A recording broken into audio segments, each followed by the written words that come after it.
Welcome to the Starting Over podcast. I'm your host, Edward Shelton, aka Dark Logos, and this is a show where we look at the strategies, tactics, and mechanics behind the game of heroclix. All right, today is going to be interesting.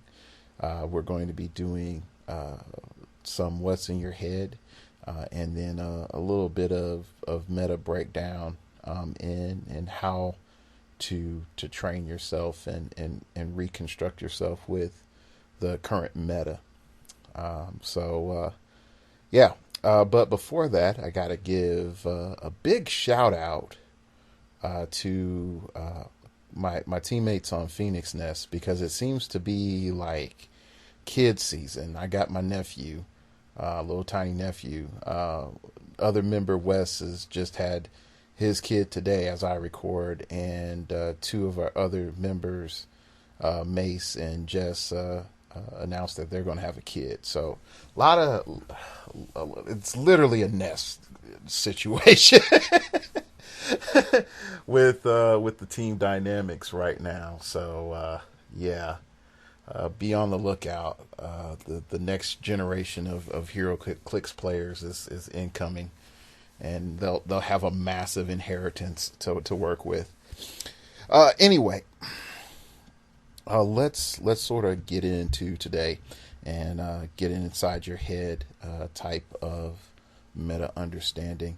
The big thing that I'm going to talk about is understanding the true player that you are and not trying to force yourself to become a player that you're not. I know that I tell everyone, develop other skills and apply, your different categories, whether it's aggro, defense, or shenanigans or whatever.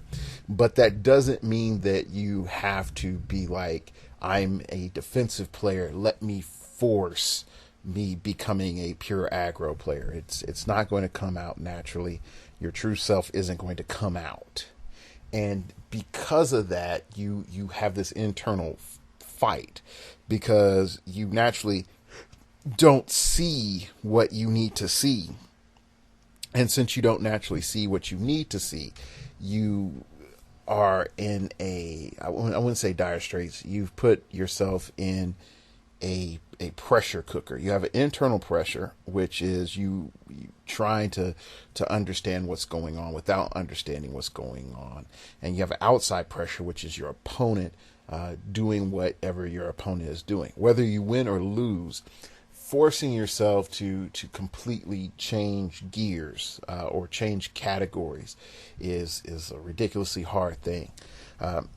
I sort of talked about last week how it's been hard for me developing and moving myself towards being like a Triforce player, being able to deploy anything and everything. And I mainly do that. I wanted to be like that so that I could coach better, so I could give advice better, so that I could do better on the quarry, so I could see teams, for analysis better, so I could coach and help out my own team better, and try to look at the insights of all the players on the team. And because of that, it brought out a lot of uncomfortableness in my own development, and trying to react to the meta and other people, and just sort of being like, I don't know what to do because there's too many ways to play. And so my internal sort of clock sort of said, like, if you want to be defensive and slow play and do these things, but you're trying to force aggro when you're not built to do this, and you want to outsmart your opponent, but you're trying to, have complete lockdown control, this isn't working. And so there's some dissonance that develops, and this is part of the growing pains that happen. A lot of that comes in when we're going through this process, that we don't have our own structure of what we're going through. Like, it's not systematic. We're not asking ourselves some very important questions, and this comes in in part, I was watching. I kid you not, I do watch a wide variety of different things, even though being a very generally conservative guy. I watch PBS Idea channel on YouTube. I don't agree with everything the guy says, but he was talking about Rick and Morty and commentating about Rick and Morty and how it reflects on science, and how in Rick and Morty, Rick pretty much just does whatever he does for his own means, and he creates these cool devices, but the outcomes and the morality is questionable. But what he does is actually just science, not scientism, which is just sort of saying that science solves all problems, which the show sort of shows that it didn't. Science doesn't solve all problems. Science just reveals that you're capable of doing things. So the PBS Idea channel sort of throws in a concept by some philosopher that the scientific method is too rigid in your understanding of knowledge in the universe, that multiple methods of finding out or gaining knowledge is essential, not just wash, rinse, repeat. Now, some folks might say, well, wouldn't that defeat the nature of scientific methods to primarily make a situational repeatable? And if you're looking for like to generate a widget, yes.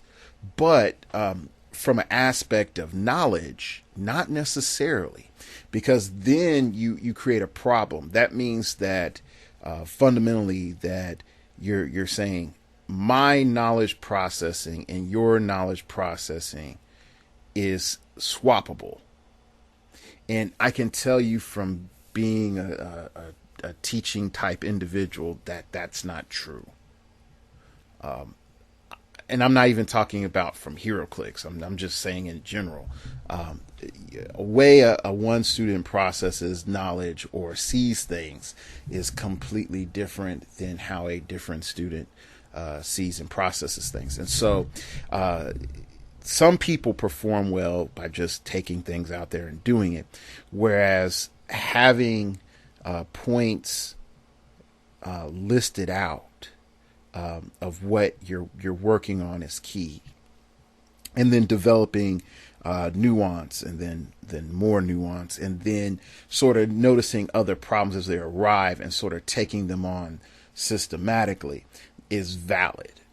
At the other end, one can look at the situation and go out and sort of apply like a chaos method and just throw everything against the wall, see what sticks, apply multitudes of different schools of thought, and then at the end of the endeavor, take notes and then try to quantify it into something that's cohesive, and then transform that and use that as a premise, and then move from there. What we end up doing as heroclix players is more of the latter than the former. And so we tend to be like, okay, I see that Nick Fury is the new, hotness, so I'm going to play Nick Fury with this, and Dark Logos played him with that, so I'm going to put that on there, and then I like Ultron drones, so Ultron drones, yeah. So we won't look at the intricacies. We'll just throw it out there and then be like, well, that was horrible. I don't know what they were seeing in the meta. I mean, this Nick Fury got lit up the entire time. I'm just having problems, blah. So all in all, there are some very significant problems that you can see in the analysis there. At the same time, if you have an individual that's just like, I made my note and I worked on my note and I'm not seeing progress, and I keep having these other things come up, but I'm completely ignoring these other things that are coming up. I'm just going to keep working until I get this one mastery, this one figure, and mastery of this one concept. And that might not be the best route. And so many times, I know for me in my development, I've sort of talked about I'm a counter meta head. I pretty much just throw salt in your meta. That's how I think, and that allows me to break down what's good, what's bad, and more importantly, just saying if you think commonly, I have the odds are you're going to lose to me.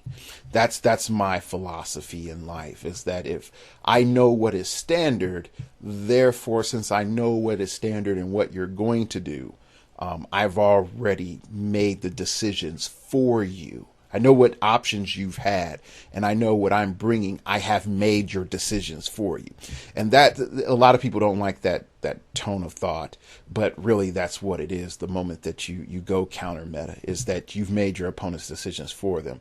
There's only so many options that they can do, and they're forced to do those options, which are non-optimal to how their team is designed.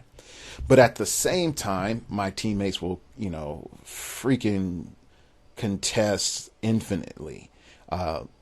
I will overthink and over break down tons of different matchups, tons of different teams that we're working on in development. And they'll be like, Edward, stop. Just stop. No one's ever going to do that. No one's ever thinking about that. Everyone's thinking about this. Stop that.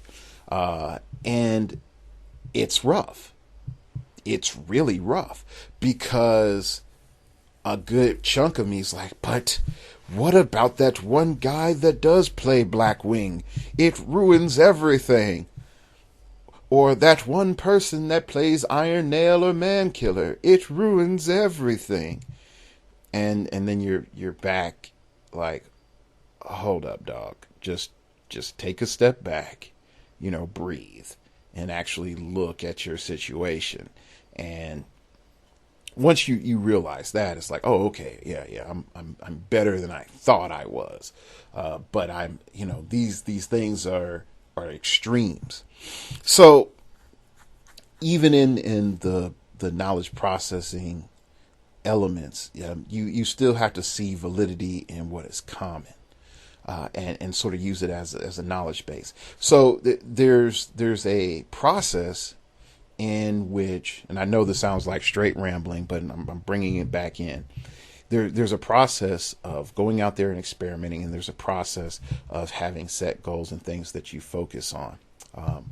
I know for me when I go out there and dance and talk to women, the main thing I have a little journal, just like I have a heroclix notebook. I have a pickup journal, and I go in. I'm like, all right, so I talk to this person, and I'm focusing on smiling. Like one thing I noticed is I got really good at dancing, and I stopped smiling and keeping eye contact. So now I'm focusing on dancing and keeping eye contact. And so I'm like, all right, here's my results from dancing and eye contact, and this is their results. And it's better, but it's not what I want. And, these things go on and this problem happened, blah, blah, blah, blah. At the same time, when randomness occurs, you just sort of flow with it and then see like what happens. It's like, wow, I never would have thought about that. It's like the person spilled a drink on the floor and then because I got good balance, I just decided to do like a double spin on it, and I looked awesome. And I realized I can dance on top of water. Wow, that's awesome. Okay, which that actually did happen. So you end up having some things that you gain from just random chaotic stuff that happens. But when you start coming into your personal growth, the internal distress is like, well, does that mean every time I go out, I need to like just throw buckets of water down so I can look awesome? No. And it's like, does it mean that if I fail to smile properly, the lady's not going to talk to me? Or no, but we do in heroclix, equivalent thought processes. It's like, if I don't throw my dice this way, I will always lose. I've fallen into that one too. But growth does require documentation. Growth does require experimentation. Growth can come from a little bit of chaos theory. and growth also comes from other external references. And then, if you listen to the show for several years, you've heard me say, like, talk to people around you, make friends. You make friends on HC Realms. By making friends, you're able to exchange meta information. I laugh many times because I'm able to take California meta or Philly meta and bring it to Kansas City and just watch stuff break down. I remember one time I was talking to Alex Avila years ago, and he was telling me about his Magog tech, and I was like, that's sort of shenanigans before it got nerfed. And so I was like, okay, let me do this. And so there's the great battle of Glass Cabinet Films and Starting Over Podcast versus Push to Region 2v2 battle, in which I look like a complete jerk with the teams that I've designed, with Ryan to play and then I to play, and the brutalness that was Magog, that the murder, like it was bad. But what ended up happening was by talking to another individual in a completely different sphere, I was able to see something distinct that I never saw before. So then I started to, take it back through the lab and saying like, well, what can beat Magog? Oh, can this beat Magog? Can that beat Magog? Blah, blah, blah, blah, blah. That's a problem with Magog. Magog with Infinity Gauntlet. Oh my gosh, he murders a ton of people. Blah, blah, blah, blah, blah. And so these things start to come up. Okay. And I realized that while, Magog was awesome, it had certain problems, but I also realized those problems weren't common to my meta. And so I busted out Magog a couple of times and I made a lot of people not like me. Now, does that mean that Magog was superior and is the best heroclix team overall in all the meta? No, it truly does not. But what it does mean is that in a certain level of competition and certain point span, that it is in the top 0.1 percentile of figures that one could play.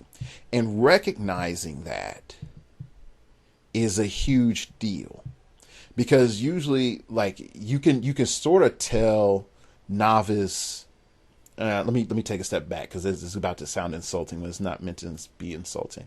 You can tell new builders, and you can tell people that are not just getting started, but have a limited metascape of understanding, in which they will declare, this is the best team in the meta. That is bad. That is bad. And the main reason, what they really just said is, this team has the least amount of counters, but they don't see it that way. Or this team has a 10% failure state, which is pretty good. There are teams out there. There are teams out there that had a 0% fail state, and that's when the rules were different, and those rules got changed. One, which was invented by Scott Crampton, involved barrier and structural integrity field and underbuilding, and it was by far the most sinister of all teams that I've ever seen. But that's a different story. So you just fast forward back to the topic at hand. What we can determine is that as we're developing and growing, and we're listening to outside help and outside sources, that sometimes those sources can point us wrong by giving us false conclusions instead of just giving us information. Like many times I try to give you all just like blah, blah, blah. Here's the information. Here's why I've come to my conclusions. And I won't lie. I will be boisterous with a lot of my conclusions. Like definitely on the quarry. On the quarry, I'll just be like, this is just bad. Here's why. Don't play this. Or I'll be like, this is great. You're awesome. Grats to you. So all of those different notes can come out. But most of the time, definitely when I give a set review, I'm like, okay, here's why this is good. Here's why this is bad. This is what you could consider. This is what you can do. This is what you can't redo. So you can make your own decisions and you can go into your lab. Now, some people will say like, okay, well, Dark Logos, you're talking about East Coast meta, Central States meta, Brazil meta, East Coast meta, Canadian meta, and you put all these things in the pot, which is the best meta. And I would be like, depends on the pairings and the matchups and who's piloting the teams. That's really it. I mean, if you try to take it beyond that, you got a problem.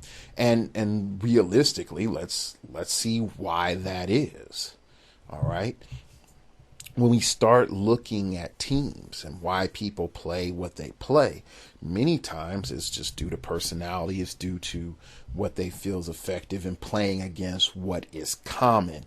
The establishment of what is common is based off of I was about to say this wrong. The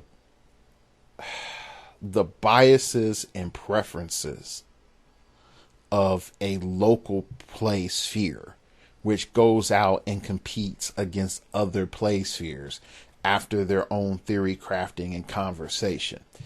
And so what happens is that on a micro level, we have what's risen to the top due to play style and due to lack of figures naturally occurring in the environment and other figures being abundant in the environment and the economic status of the players in the environment. And then when you take that into a grander stage, you transimpose not even a whole play base, but a partial play base, because again, people have jobs, lives, tragedies, great things that happen in their lives that stop them or enable them to go play to a tournament.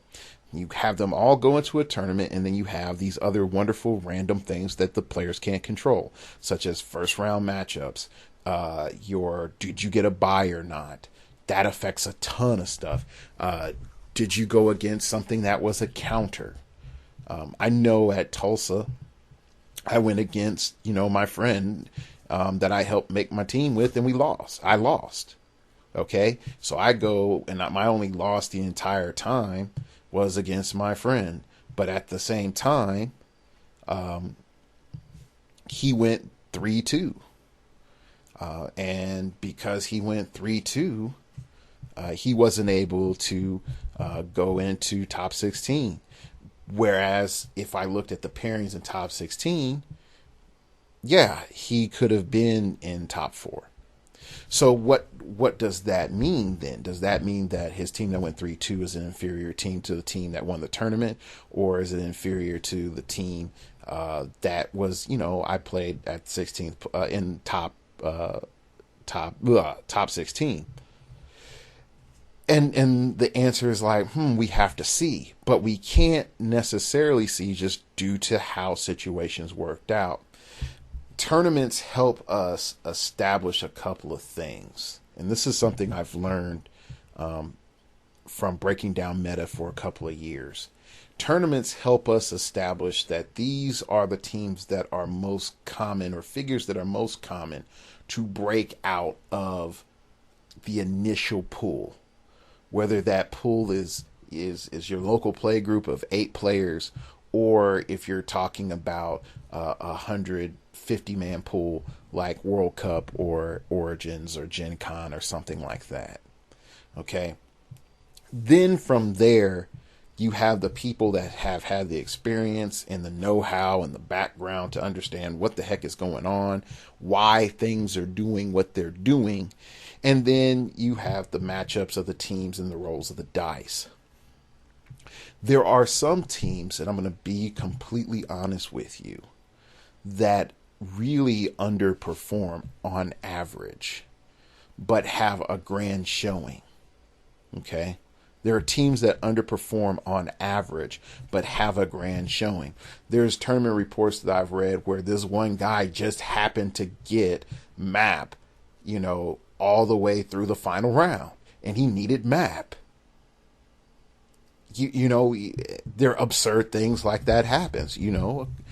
Odds can be in your favor for this one key thing, and this one key thing turns your 20% chance loss into 5% chance loss or 2% chance loss.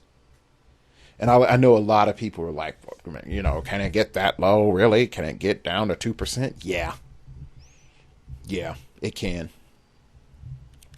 And you might say, well, Dark Logos, you mean there's just teams that just hard counter and it's absolute? Yeah. And there are teams that hard counter lots of other teams. Yeah. But here's the thing. If the team with the hard counter fails to roll, and the team that's being countered somehow makes a Hail Mary play, that failure chance can still kick in. Like that's a key part.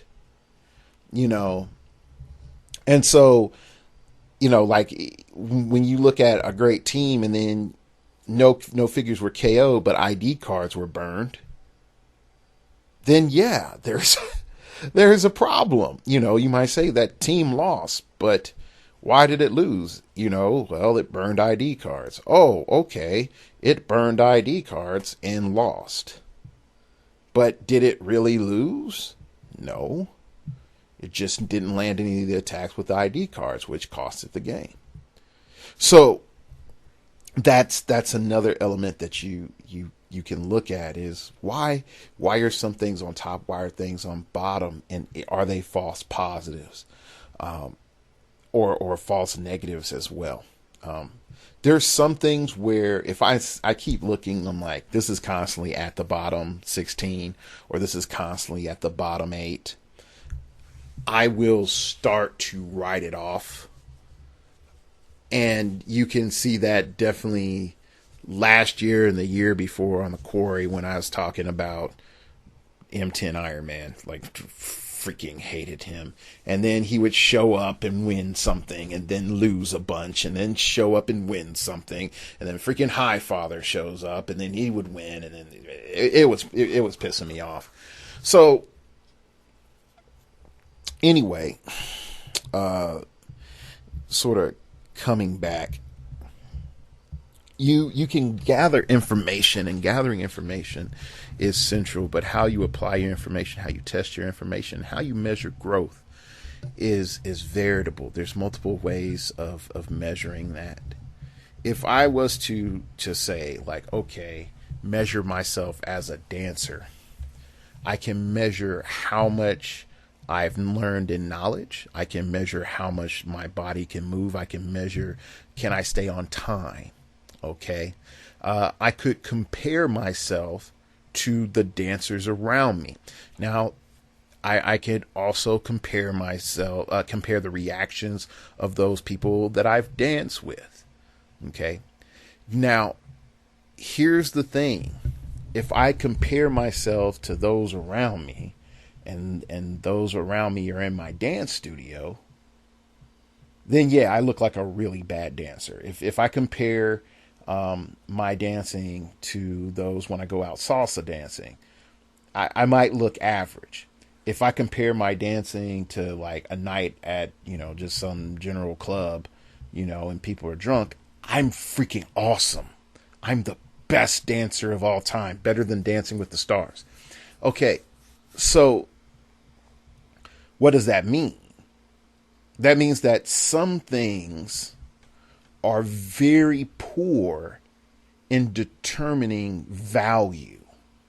There's others that is better to determine value or and determine growth. Okay. So like for example, it's just saying like, all right, how can my body move? Well, if I compare, how I did before with, initial metric to how I am now, I'm like, okay, I have improved. I'm able to do, quick foot tap. I'm able to get this hand movement right. I'm able to stay on time. Okay, well, all right, that check those boxes. All right, I'm able to do that better. All right, now those things are independent from the comparisons to other people. Okay. But what am I measuring? I'm measuring my personal growth. Now, if I'm there to measure my success or my impact, then finding out if I'm staying on time and all these other things doesn't matter as much versus the personal interaction. Okay. So what ends up happening is that many times we ask the wrong questions for the problem and apply the wrong tool to the problem. Okay. And we apply the wrong test to the problem. We get the wrong answer, and then we draw conclusions that aren't true. Okay. So let's sort of bring it back into heroclix. If you're in your local venue and you win a lot and you play what you like to play, and in your local venue, you could say, I'm winning all the time. I used to be, 1 and 2. I listened to Starting Over podcast, The Quarry. Now I'm 3 and 0 every week. Yeah, I'm a great heroclix player. Let's see. Okay, let's really see about that. Okay, so what's going on? You have a guy. His initial results were 1 and 2 in an average tournament. Then he takes in data. He goes 3 and 0. Okay. Now he makes an assumption that puts him on a different scale. Okay, so he's looked at his growth comparable from 1-2 to 3-0. All right, so has that player grown? Yes, in comparison to his venue. Okay. The conclusion, I'm a great heroclix player. That's most likely not true. Okay, definitely if your venue is only 5 people and majority of them are 2 or 3 years into the game and still are looking at the powers and abilities card, wondering what NCAP does. Okay. So where is this person really at in their heroclix journey? They've gotten midway up the mountain. They haven't even seen the top of a mountain yet. They've gotten midway up the mountain. They like a nice view. They found a nice little plateaued area, crevice to sit in and think this is the life, and decided to stop climbing. They're like, I'm higher than those plebeians at the bottom of the mountain. Okay. While that is true, that person is higher than the people down at the bottom of the mountain. At the same time, they are still lower than the people at the top of the mountain, or the people that have moved on long past since that mountain onto other mountains. So there's a sense of scope and perspective that's lost. Okay. Now here's another one. I have gone to multiple big tournaments, and I've always been, in the bottom half, like top 32, top 16 of really large tournaments. Never really winning. Closest I got was second place. Never really clinched that final, win in one of these big tournaments. I've been doing this for a while. My results have been pretty consistent. I'm really not that good of a player. Some people might know me, but really when it comes down to my results, it's not that good. Okay. So what's going on? Let's take scale, for example. Okay. You have this player, they're placing in big tournaments. So let's just say they're 50 to 100 man pools. Okay. So your 50 to 100 man pools in heroclix is pretty big.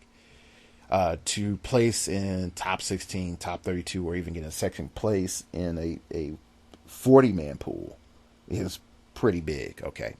So what's going on? The measurement of growth proves that this person's a really good player. Okay. But the conclusions is based off of the having the final championship wreath placed on your head is success, when in actuality it's not. It doesn't necessarily prove that you're a great heroclix player just because you win a championship. It proves that you had great amount of skill in that day. What do your continual results sort of say? Like, wow, you keep showing up and you keep placing, then yeah, you're probably pretty good.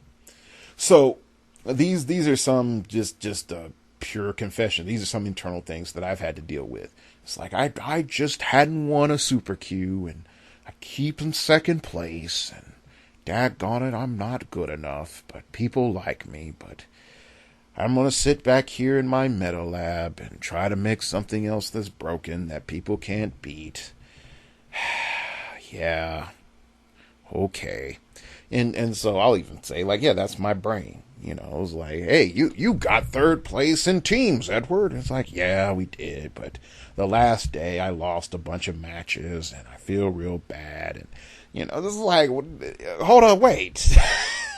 You're playing with some of the best players in the world on your team. And it's like, well, yeah, I am, but, you know, I feel like I need to carry everybody, and, you know, because I'm the leader and that's what I need to do and that's my job. And everybody has to depend on me. And, you know, so what happens is false conclusions and the inability to recognize the weight of the evidence. It's the inability to recognize the weight of the evidence. Okay. So we had the former, guy who's puffed up because he's beating small level competition. And we have the other guy who's done high level competition, who's real low because the bar that he sets for himself is nothing less than first place every time. Which any major heroclix player would know that that's not the case. You know, even Patrick on his, Grand Whirlwind Tour didn't get first place every time. And that's something a lot of people sort of forget. So we rewind a little bit in our knowledge scape, and we're able to start to understand that when we're using the right evidence for the right questions, then we can come to solid conclusions. When we start putting the wrong evidence, and with the wrong question, then our conclusions end up being off. They don't reflect what we're really dealing with, and starts creating problems. Okay. So let's sort of transition into how does that apply to our new meta that we have right now. And it hits a couple of things. The first thing that's purely apparent is that everyone automatically starts to the path of least resistance, which is Nick Fury. I'm not gonna lie. I mean, heck, I even saw that. Okay, is that wrong? Is the path of least resistance wrong? No, but at the same time, people will look out for a river and not a stream. People will look out for a river and not a stream. They will be cautious in a river, not a stream. People fail to understand that you can drown in either.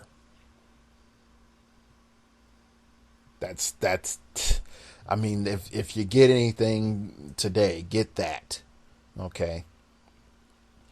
And so we're back to these new understandings of what's going on. So when we look at the primary shift of the entire set on one figure because of its initial showings, what does that mean? That means that we're due for a course correction. The course correction the question is, what will that be? Well, that's real easy. The course correction is, how do you solve for the most common things or the strongest elements that Nick Fury has? Just pure and simple. So there's multiple ways of looking at and solving this problem. And as soon as I can bring up Nick Fury, there we go. All right. So first things first is that you can say, all right, well, what if I'm able to take away his improved targeting? What position does that put Nick Fury in? And in all honesty, it royally bones him, because he's not worth 120 points then. He's too soft at 6 clicks. Okay, if he can't shoot you from wherever or see you from wherever, he's not worth 120 points. At best, he's worth 95. Maybe 100 if I want to be nice, okay? But once you take away that improved targeting, okay? So then there's a problem. There's a problem, because you might say, like, hold up, wait. You're telling me, Dark Logos, that this figure isn't worth its points once one little element is taken away? Yeah, it's not. Okay. All right, then we look a little deeper and we start asking ourselves, all right, well, what's another key issue that goes on with Nick Fury? It's like, all right, well, he doesn't have a lot of mobility. He's usually tacked on with some form of running shot through Phoenix Force or with Black Hand. Is there some disadvantage that I could generate? And I'm like, well, actually, yes. You can play Vibe. Vibe can come out there and be like, hey, homie, you either got to use your super crazy outwit on my little Vibe power, so you can running shot without penalty, which pretty much forces your opponent to make a decision, or you can just keep on, acting like it's not there and then just not using running shot. And just let me read off Vibe's little power right here. It's a special power up front. He gets it for 3 clicks. It is vibrational anomalies. Opposing characters within range must be given double power action instead of a power action or move action to activate charge, hypersonic speed, phasing teleport, or running shot. So what you pretty much said is like, hey, your running shot is double power action, but I have a token, so you can't running shot. I've limited your offense. Oh, you're going to use your specialty, your specialty outwit thingy to say I don't have that power? Thank you. Now my big guy has his impervious. Or, not his impervious, his invincibility. So you're going to be doing less damage. Okay, so there's another sort of reality right there. Another reality is obviously, like, I have my Nick Fury in an Orange Lantern battery, and I'm going to just take away your power. And so you don't have it, I do, and now I'm just going to go ahead and take away something else from you, and now your Nick Fury is just perpetually neutered. Now, that sort of fight, I'm not looking forward to watching that. That's going to suck. That's going to suck more than an Ultron 1 vacuum. You see what I did there? All right, so the next thing is that you can just, automatically say, like, hey, I can play Nighthawk Prime, or I can play Outsiders figures so that Nick Fury can't get any stat modifiers, which takes a huge amount of sting off of Nick Fury, because Nick Fury can't get rid of team abilities. Nighthawk, I think he can he can't get rid of Nighthawk's trait. So, yeah, you're sort of stuck with not being able to get the enhancement for Henry or his +1 on the highest point figure. So there's problems there. So there's a lot of things that's built into Nick Fury's kit to make him worth his points, make him survivable, make him something that you think about that can pretty much functionally be taken away by most figures. But a lot of people aren't going to say that. They're going to say, Nick Fury, the best figure ever, never unstoppable, unstoppable all the time, unstoppable. And that's really not the case. Okay. So he had all 3 of his components that make him up can be taken away. He doesn't have a ton of damage reduction, and he has 1 click of regen, and his damage value falls off on his last third of his dial. So that's a problem. Okay. All right. So you might say then, all right, well, if the course correction, another course correction that's popping up is barrier. Oh, okay. Well, barrier hurts Nick Fury. Well, you also see great minds like Howard Brock. He's like, well, I run the blazing skull with invade your territory, and now I get rid of your barrier, so my Nick Fury can jack you up. Or what was that one? I was looking at it. It's like Ultron 6 or something. It's Ultron 6. No, yeah, none of them fly. I forgot. Ultron 6. I just run around and blow walls up. Because I'm the Juggernaut. So you have stuff like that as well. That just pops up. It's like, boom, take the shot, General. And he's like, shot taken, boom, So right there, we hold up just a second. Yeah, we have some anti-wall tech. So does barrier really solve for Nick Fury? Not really. So if you want to get something that's a little bit more guaranteed, a little bit more harder, those other options that I sort of threw out there come up. Another thing, since we are on Ultron drones are appearing in the meta. They have proven to be very, very strong. I wouldn't say definitive, but they have definitely proven that they are worth their points. And so the Ultron drones present a huge problem for us right now. And that huge problem is this.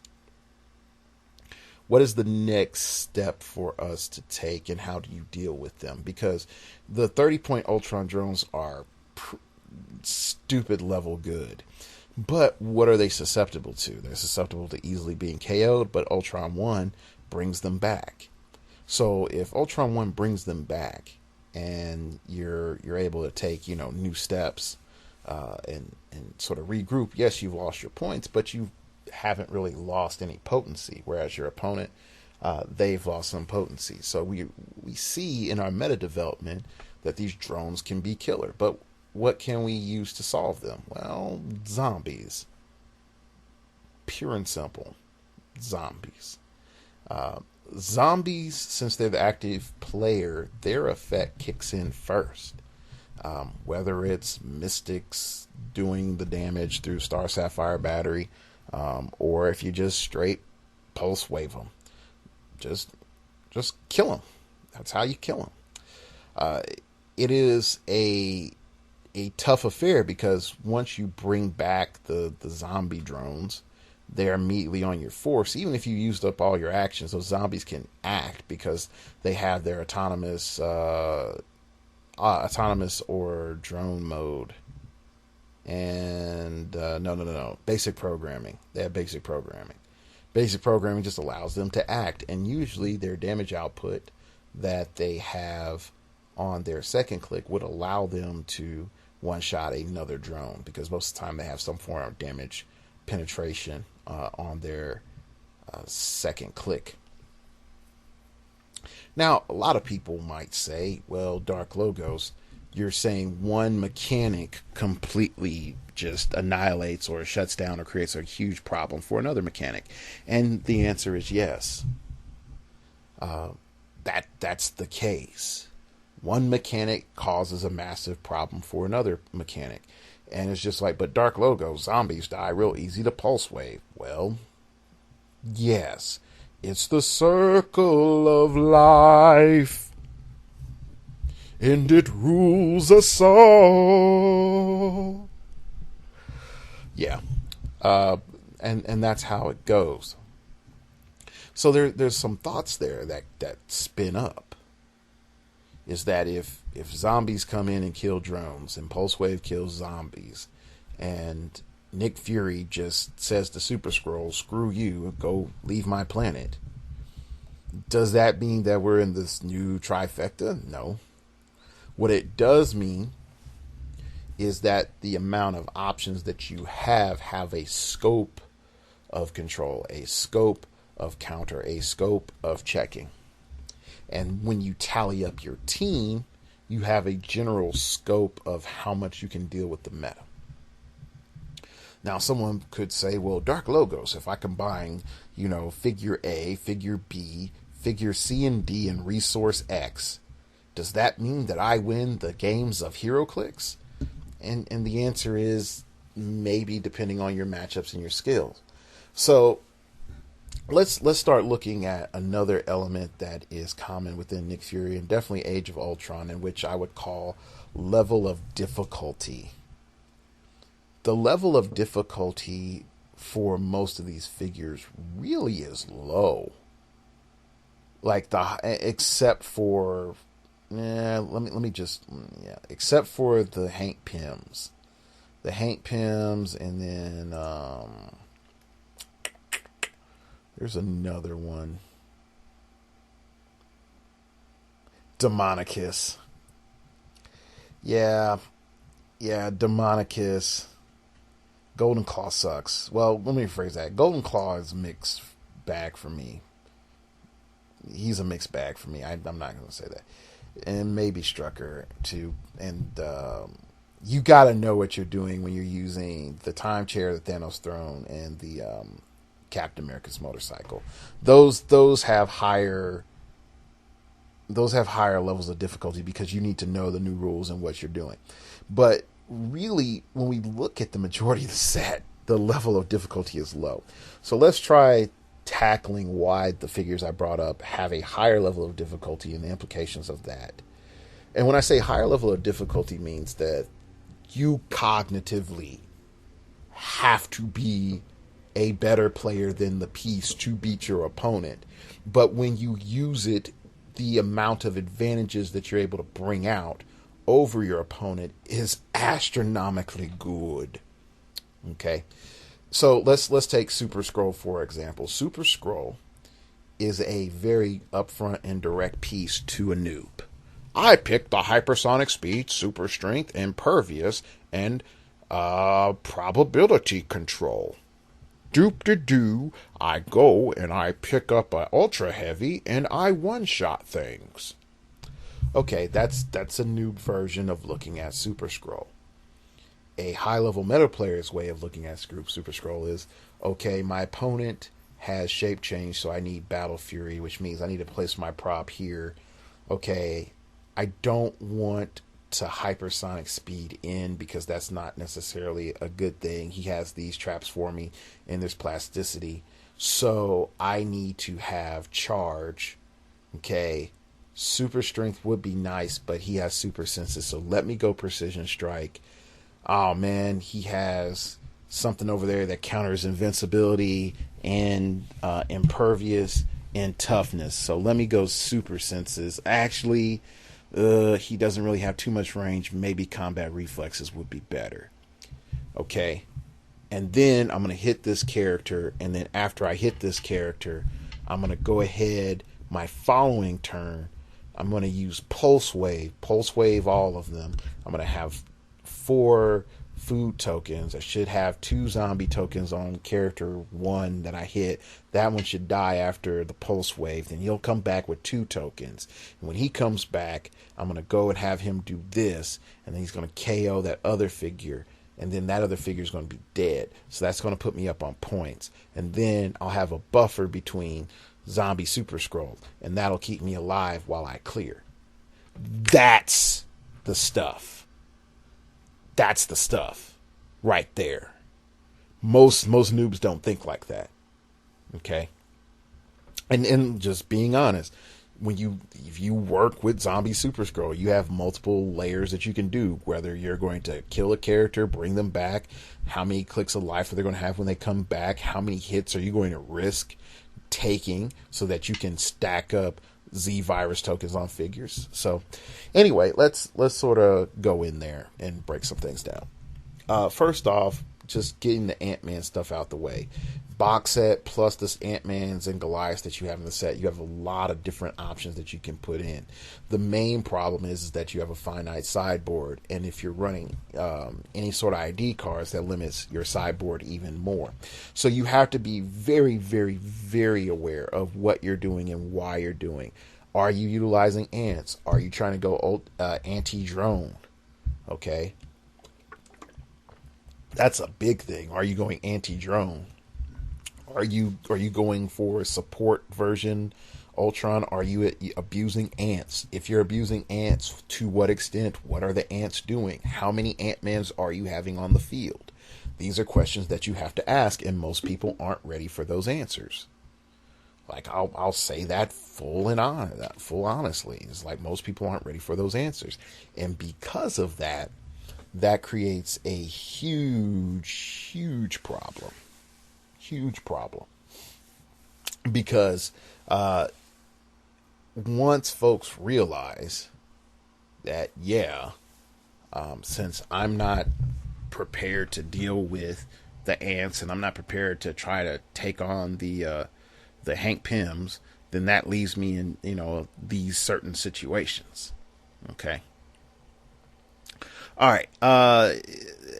Next, let's take the step over and let's look at Dr. Demonicus and why he's insanely difficult to play.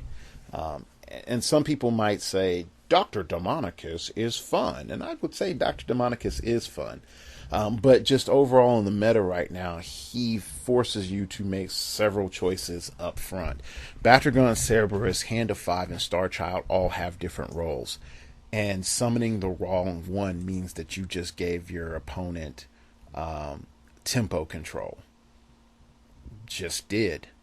Because that means that you don't have that option later on when you may need it. I have found that Cerberus is great.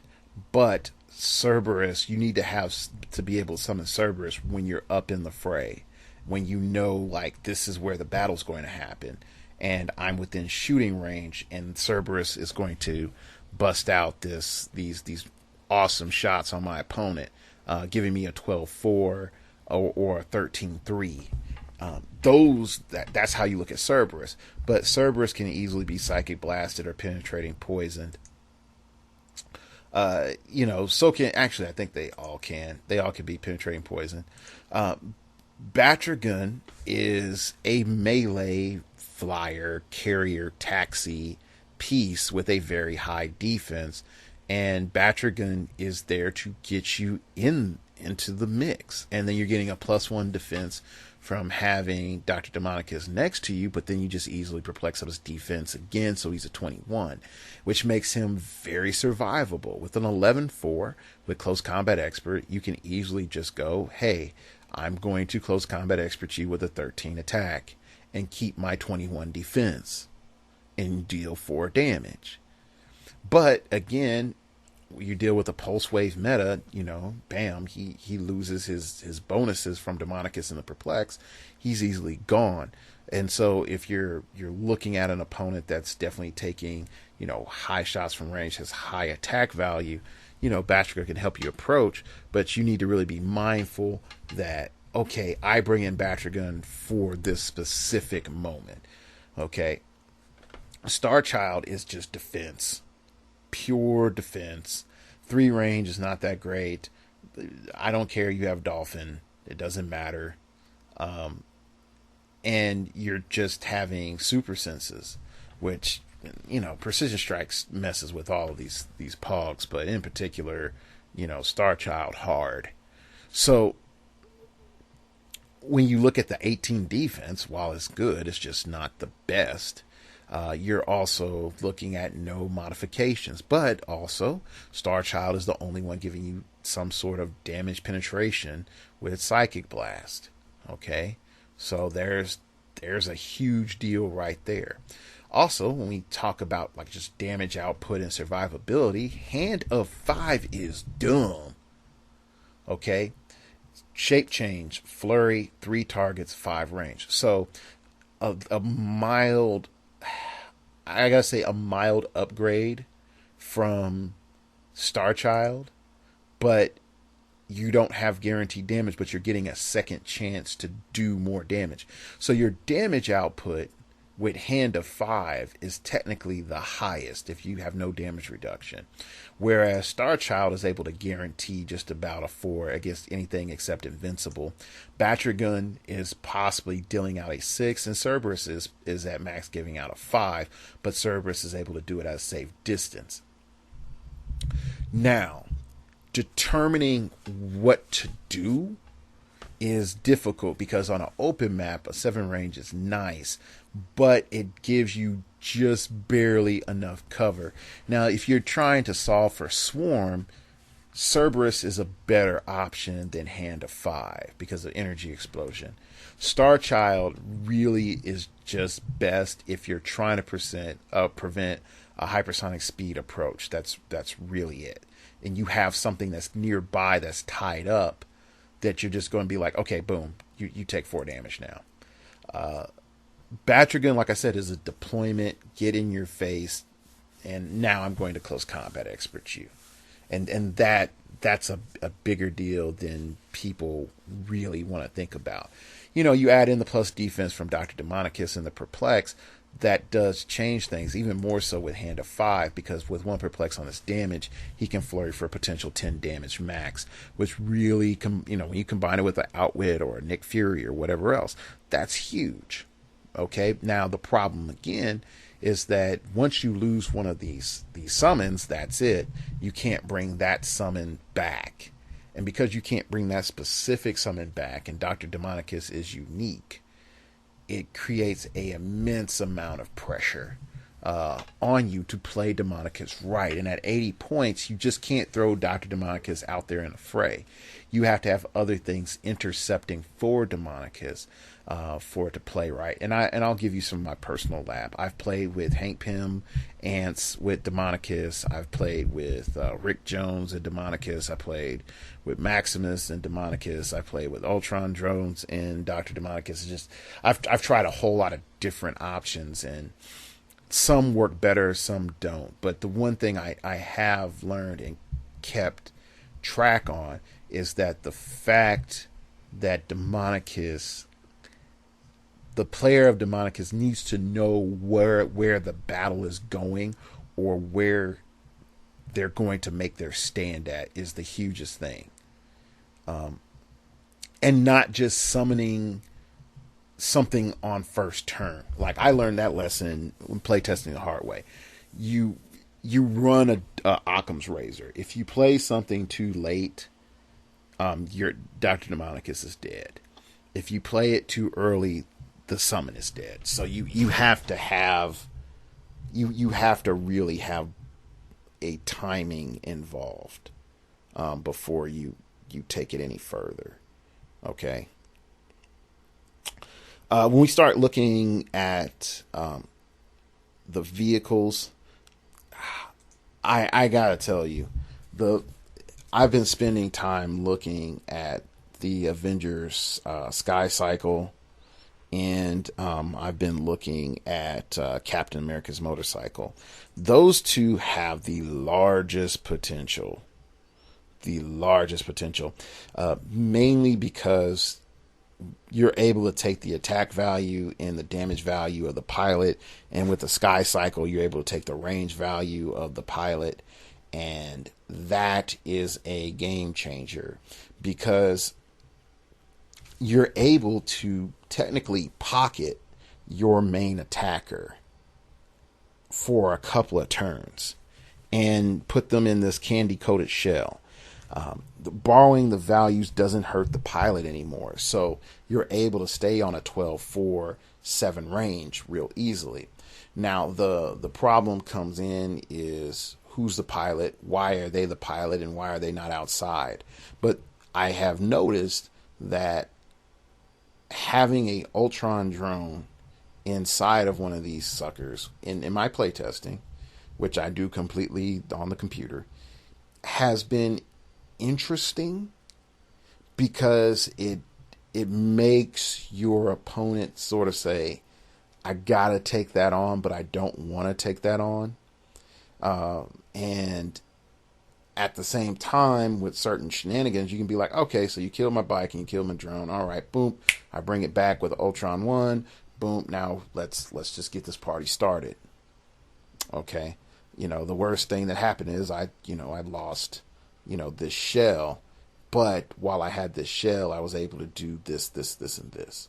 I was able to be a distraction. I was able to, cause havoc. I was able to have mobility I didn't normally have.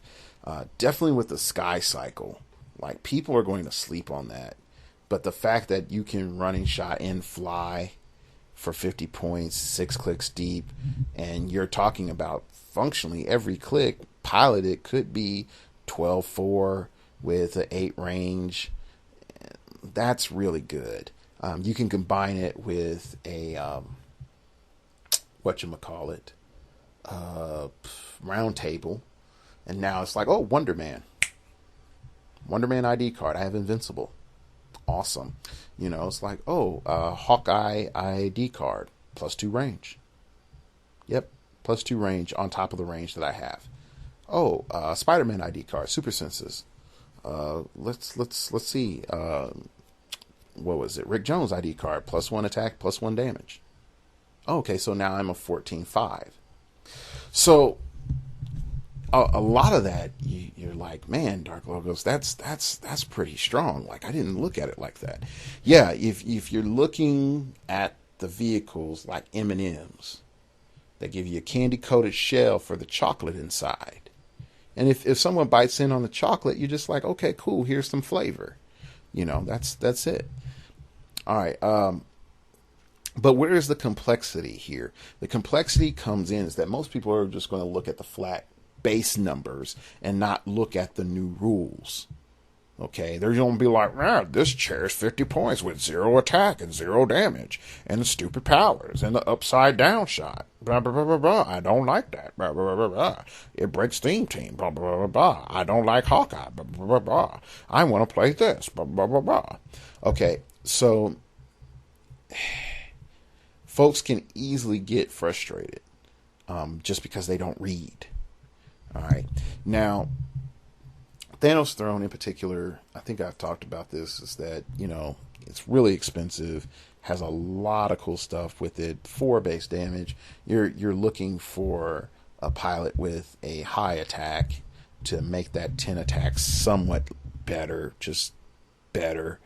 But when you look at it, of what it's able to do, once you're able to sub in a better attacker, it starts to crap on people's day. Now, you could say, well, Dark Logos, you can just get pulse waved. And I'm like, well, yes, it can just get quote-unquote pulse waved. But even though it can quote-unquote get pulse waved, it still has access to pulse wave.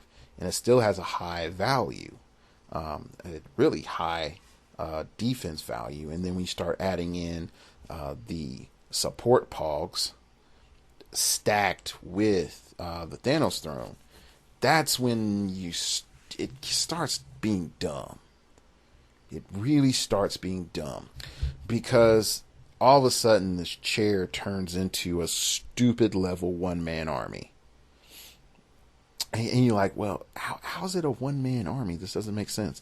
Okay, so you have one pog. You have a couple pogs that's just like power action heal during your downtime. So you're just getting repaired. You have other pogs that up your attack, other pogs that up your range, and other pogs that up your everything else. And so when you start stacking these little pogs on the side with whatever little tiny crappy interceptors you have, let's just say you have more Ultron drones running around the map or whatever. Okay? And you have these little pog, pit crew. Your opponent is just like, I'm killing these Ultron drones, they're dying, then coming back, and then I'm getting Kamehameha blasted from the other side by this cosmic powered chair. I can't outwit the chair. My Nick Fury's dead, so I can't take away its invincibility, okay, and it's getting, powered up. I'm limited from multiple free actions from the Green Lantern battery or whatever else is there. It's like there's a problem here. So there's things that you can do to stack to make this sucker dumb. This one I think is probably by far one of the dumbers. Now, folks, you gotta remember, because I think the rules make it clear that you can replace your values with the over the printed values. Okay, so you can replace your printed attack and damage. I think that's it. The Sky Cycle specifically says range, if I am correct. It allows for range. So after your replacement, then you can modify. So that's why those little pog guys are really good from War of Light. But most people aren't talking about that. They're not talking about, oh, I can put the pog guys and they can do this and blah, blah, blah, blah. Well, why is that? Well, they haven't had to think about it because they haven't been playing with vehicles, for one. Number two, most people haven't thought like, well, let's try something different. And number three, when it comes to the stream and the river, they're paddling down the river and they got their life vest and all that stuff. They're not looking at the stream. You know, when they get off and they go into the stream, they're willing to take their life vest off because the stream water doesn't seem that deep. Okay, so there's a lot of cool stuff that can go down there. I don't want to be like, hey, put a Thanos in this sucker, because I don't think that's a good idea. But I will say, Coriander, for one, is a really good choice. Because it just says 100 points or more. So Coriander just giving you Precision Strike up front, is awesome. Also Trick Shot. Trick Shot was another good one, because once he comes out, he's still good after taking crashing damage, if you so choose. And again, the other huge element, regen, you have damage reduction, you even get hypersonic speed. Like, this sucker is dumb. Again, think about this. I still have my guy inside. 12 attack, 4 damage. Oh, I got Perplex now. Oh, and I have Precision Strike. Okay, cool. Boom, boom, boom. Perplex up my damage to my attack to a 13. Hypersonic speed. Whiz kids. It's like, okay, now Jimmy, give me all the stuff you got.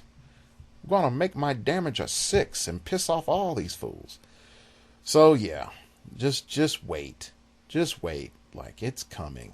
Like, the dumbness with this is coming. Kang's Time Chair is more of a control sit back sort of thing. I see people running that, like putting Blind Owl or some sort of crap in there and just be like, okay, cool, I got 113 point nice little supporter. And that's actually legit. Or you can put Henry in there, so then you can still use Empower. Here's your meta moment of the day. You put Henry inside of these suckers. Now Henry, you pay 15 points to keep your enhancement safe, and now your enhancer can attack because Henry's a character. Congratulations, whiz kids. Now my vehicle can use Empower and enhancement. That's just hilarious. Now note, if there's some rule that says you must possess Empower or enhancement with the new vehicle rules, and that's cool too, then I'm sorry, I'm wrong. But I just thinking like, yeah, that would be awesome. All right. We've gone a little long. I think I've sort of made up for not having a show this last week. And again, I apologize for that. I think I've sort of made it clear, like, nephew time is more important than anything else. Yeah, it just is. And some folks might say, it's like, but I like my content. My nephew is only a baby once in the first 2 years of solidification of his personality. And so I want to be as much the framework of who he is as I possibly can. Definitely in this world now, folks is like, I'm going to go murder people because they made fun of me. I'm going to murder people because, she moved on. Like, I'm going to go and blow this up. I'm going to go and steal. No.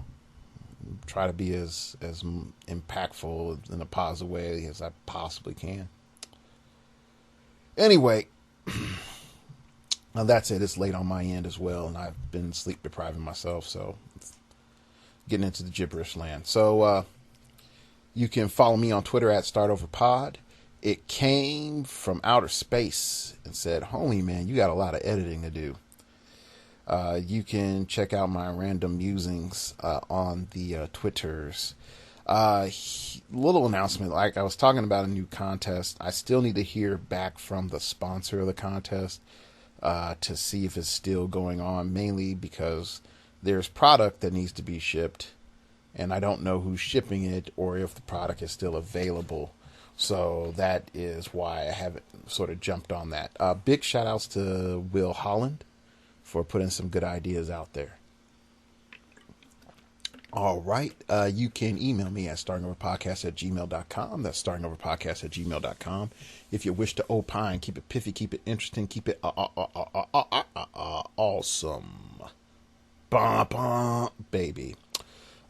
Tell me definitely about your month 4 Age of Ultron. How did it conclude? Did you get the Quinjet? Did you not get the Quinjet? Did you make a trade for the Quinjet? All about the Quinjet. And yeah, if you would like to support the show, there's multiple ways for you can do that. One of which is you can donate to the show by going over to the blog, startingoverpodcast.blogspot.com, and you can click the donate button and donate to the show. Everything goes back towards the show. Helps pay for shipping or prizes or other things that equipment stuff for the show. Also, you can buy a awesome t-shirt. Starting Over Podcast t-shirts or Phoenix Nest t-shirts, and support the show directly that way. So you can get a shirt and wear it around at conventions or wear it at a tournament, and they'll be like, "Where did you get that awesome black guy on your shirt?" And you'll be like, "I got it from the internet, from Starting Over Podcast." All right, and I think that's it. Yeah, I've added a bunch of stuff, so getting used to saying all this stuff is getting interesting. All right, if you're heading out to World Cup, let me know, and we'll definitely see you out there. I'm going to try to see what else is going on so I'm not just like stuck there. I'm going to try to see something else in town. Now, I know some people might say, but Dark Logos, you can get shot. I'm like, yeah, that can happen anywhere too. But, I like the hotel, but I don't want to be stuck there the whole entire time. So we can get a good group of us to go out salsa dancing. That'd be great. In Atlanta. Meet some new chicas. All right. That's it. I'm super tired, as you can tell. I hope this episode has been useful for you all. So thank you for listening, and remember, we all have to start over sometime. Do do do do do do do do do do do.